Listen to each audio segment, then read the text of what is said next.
छठा है, पूंजीवादी प्रणाली में सार्वजनिक वित्त की समस्त क्रियाएं मुद्रा में संचालित की जाती हैं, जैसे कर राजस्व जुटाना, उपभोक्ताओं के सार्वजनिक सेवाओं के लिए उपयोगकर्ता चार्जेस वसूल करना, सार्वजनिक व्यय का संचालन करना, सार्वजनिक कर्ज की व्यवस्था करना और आवश्यकता अनुसार राजकोषीय घाटे की पूर्ति के लिए उधार की व्यवस्था करना, ये सब मुद्रा के द्वारा संभव होता है।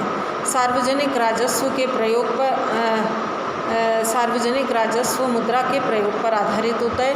इस प्रकार राजकोषीय क्षेत्र में भी मुद्रा का केंद्रीय स्थान होता है। सातवां है, मुद्रा लोगों के जीवन स्तर व सामाजिक कल्याण को प्रभावित करती है। जब लोगों की मौद्रिक आमदनी मुद्रास्फीति की दर से अधिक बढ़ जाती है, तब उनकी वास्तविक आमदनी बढ़ती है और उनकी क्रय शक्ति बढ़ती है, जिससे उनका जीवन स्तर ऊंचा होता है और आर्थिक कल्याण में वृद्धि होती है। इस तरह से पूंजीवादी अर्थव्यवस्था में हम देखें तो मुद्रा के चारों ओर यहाँ आर्थिक गतिविधियाँ घूमती हुई दिखाई देती हैं। आधुनिक पूंजीवादी तंत्र में श्रम विभाजन, उत्पादन का विशिष्टीकरण, वैश्वीकरण, इन सब पर मुद्रा का बहुत व्यापक प्रभाव पड़ा है।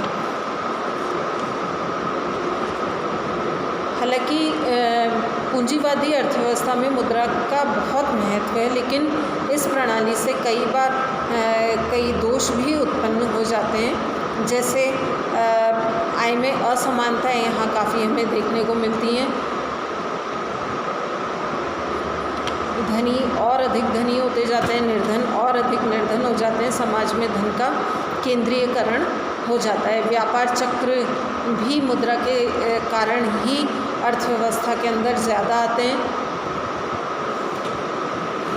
तो जहाँ मुद्रा बहुत महत्वपूर्ण भूमिका यहाँ पूंजीवादी अर्थव्यवस्था में निभाती है, वहीं मुद्रा कई दोषों को भी जन्म देती है।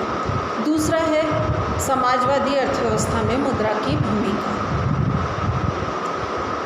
अभी हमने पूंजीवादी अर्थव्यवस्था में मुद्रा की भूमिका को देखा था, अब हम समाजवादी अर्थव्यवस्था में मुद्रा की भूमिका को देखें तो समाजवादी अर्थव्यवस्था आदेश आश्रित अर्थव्यवस्था या कमांड इकोनॉमी भी कहलाती है, और इसका चरम रूप साम्यवादी अर्थव्यवस्थाएं होती है, जिसमें राज्य का प्रभुत्व सर्वोपरि होता है। इसमें आर्थिक व्यवहार एक केंद्रीय अधिकारी द्वारा निर्धारित होता है, और क्या उत्पादन करना है, कैसे उत्पादन करना है, किसका उत्पादन करना है, ये सारे निर्णय एक केंद्रीय समिति द्वारा, केंद्रीय एजेंसी द्वारा ही लिए जाते हैं। इन निर्णयों में पूंजीवाद की जो बाज़ार की भूमिका है, उसका कोई स्थान नहीं होता है।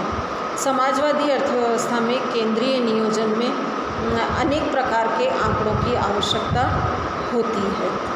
कंप्यूटर के युग में इतने आंकड़े संभव नहीं होते हैं, उनका परस्पर ठीक से समायोजन करना कठिन होता है। वर्तमान आंकड़ों में भी निरंतर सुधार होता रहा है और लोगों की रुचियां भी इसमें कम होती गई हैं। अब समाजवादी अर्थव्यवस्था में मुद्रा के उपयोग के निम्न कार्यों में इसमें देखने को मिलते हैं, जिसमें पहला है सिद्धांततः समाजवादी। मुद्रा विरोधी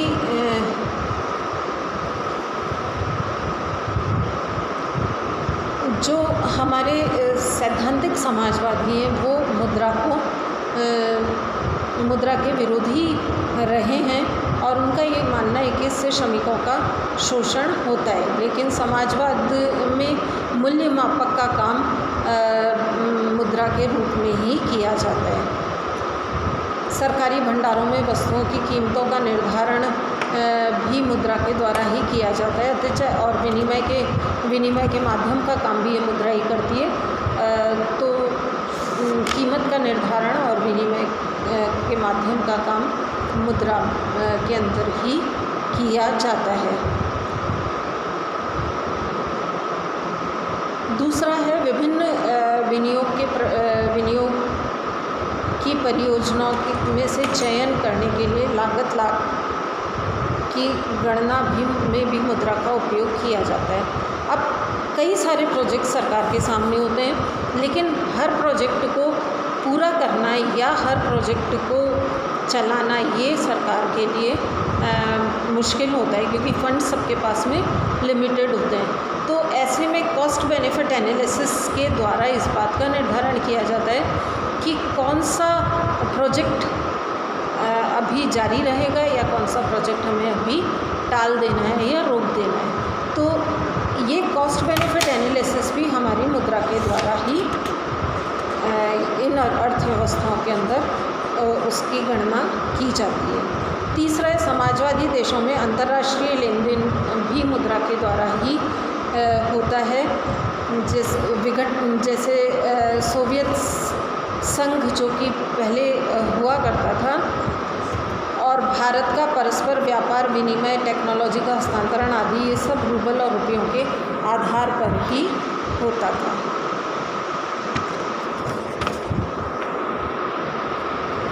चौथा है,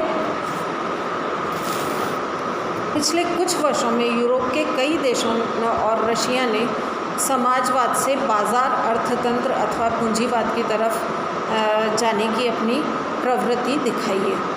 आर्थिक उदारीकरण, निजीकरण और स्वतंत्र उद्योग की हवा अब सारे संसार में फैल गई है, यानी हर देश में अब स्वतंत्र उद्योग भी जन्म लेने लगे हैं। एलपीजी की जो अवधारणा हमारे यहाँ पर उत्पन्न हुई है, जिसमें हम बाज़ारीकरण, निजीकरण और अंतर्राष्ट्रीयकरण की बात करते हैं, तो उसमें मुद्रा की भूमिका बहुत इम्पॉर्टेंट हो गई है। सबसे धनी 7 देश, जिसको हम G7 के नाम से भी कहते हैं, उन्होंने भी आर्थिक सहायता लेने का प्रयास रशिया ने उनसे किया है। तो बदली हुई परिस्थितियों में अगर हम देखें तो मुद्रा का महत्व है वो काफ़ी ज़्यादा बढ़ता चला जा रहा है।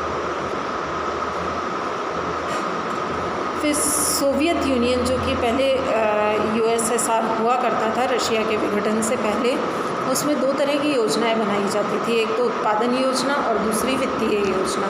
उत्पादन योजना भौतिक रूप में होती थी, जिसके लिए विभिन्न इनपुट की मात्राएं व आउटपुट की मात्राओं का प्रयोग किया जाता था। इसमें योजनाधिकारी के निर्णय काम करते थे। लेकिन वित्तीय नियोजन को मुद्रा में तैयार किया जाता था और उसमें कीमतें, कर, सरकारी कर्ज आदि इन सब का समावेश होता था। तो इस तरह से समाजवादी अर्थव्यवस्था में भी मुद्रा का प्रयोग किया जाता है। तो हम अगर देखें तो सार्वजनिक अर्थव्यवस्था भी मौद्रिक अर्थव्यवस्था तो रहती ही है। तो सार्वजनिक अर्थव्यवस्था में भी मुद्रा का महत्व कम नहीं है। अब हम बात करें मिश्रित अर्थव्यवस्था की, तो मिश्रित अर्थव्यवस्था में मुद्रा की क्या भूमिका है। मिश्रित अर्थव्यवस्था, क्योंकि पूंजीवादी अर्थव्यवस्था और समाजवादी अर्थव्यवस्था इन दोनों का मिश्रण है, इसलिए यहाँ भी कुछ निर्णय ऐसे हैं जो कि बाज़ार पर छोड़ दिए जाते हैं, जिन्हें बाज़ार तंत्र या मुद्रा तंत्र के द्वारा ही लिया जाता है। तो वहाँ मुद्रा की भूमिका बहुत ज़्यादा है। और कुछ क्षेत्र ऐसे हैं अर्थव्यवस्था के जिनका कि सरकार खुद जिन्हें चलाती है, और यहाँ पर सरकार मुद्रा के रूप में होने वाले अपने लाभ को कम और जनता के लाभ को ज़्यादा देखती है। तो यहाँ भी अगर हम देखें तो स्वतंत्र बाज़ार में मांग और पूर्ति के द्वारा निर्णय लिए जाते हैं, और नियंत्रित बाज़ार में सरकार के द्वारा कीमत नियंत्रण या वितरण नियंत्रण या राशनिंग का उपयोग किया जाता है। तो भारत जैसे देश में अगर हम देखें तो मुद्रा का महत्व काफ़ी ज़्यादा है, जिसमें सबसे पहले हम ये कह सकते हैं कि मुद्रा इस प्रकार की अर्थव्यवस्था में अपने प्राथमिक, सहायक, आकस्मिक और अन्य प्रकार के कार्य संपादित करती है। इसकी उत्पादन, उपभोग, विनिमय, वितरण और सार्वजनिक वित्त में महत्वपूर्ण भूमिका होती है। दूसरा है आर्थिक विकास के लिए साधन जुटाने के लिए सरकार कर, बचत, उधार, घाटे की वित्तीय व्यवस्था आदि का सहारा लेती है। और विदेशों से अधिक मात्रा में कर्ज लेने का काम भी करती है।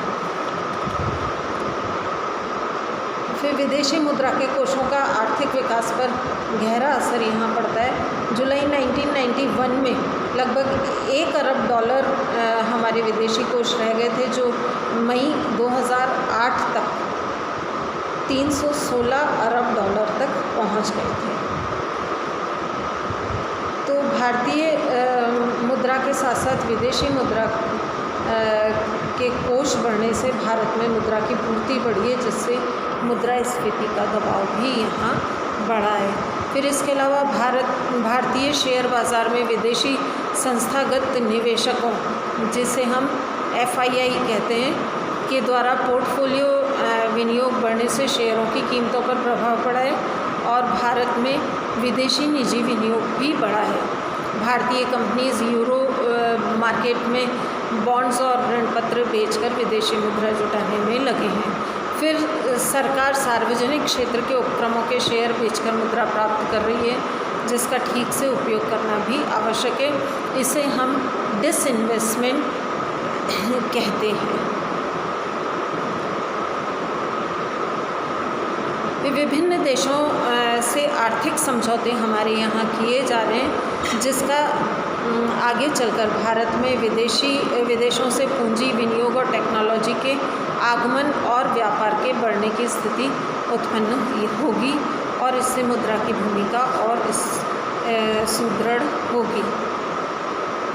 भारत सरकार ने 1997-98 से अपने घाटे की पूर्ति के लिए भारतीय रिजर्व बैंक से तदर्थ ट्रेजरी बिलों के मार्फत उधार न लेकर सीधे से बाज़ार से उधार लेने लगी है, जिससे भारतीय रिजर्व बैंक द्वारा मौद्रिक नीति के संचालन में सुविधा बढ़ी है और ये नीति हमारे यहाँ जारी है। तो कुल मिलाकर के हम ये कह सकते हैं कि भारत जैसे विकासशील देश में मुद्रा उत्पादन, उपभोग, बचत, विनियोग, सरकारी व्यय, करारोपण, आंतरिक उधार, विदेशी उधार, घाटे की वित्त व्यवस्था, ब्याज की दर, विदेशी व्यापार, आयात निर्यात आदि इन सबको प्रभावित कर रही है। तो कुल मिलाकर के मुद्रा का महत्व हर प्रकार की अर्थव्यवस्था में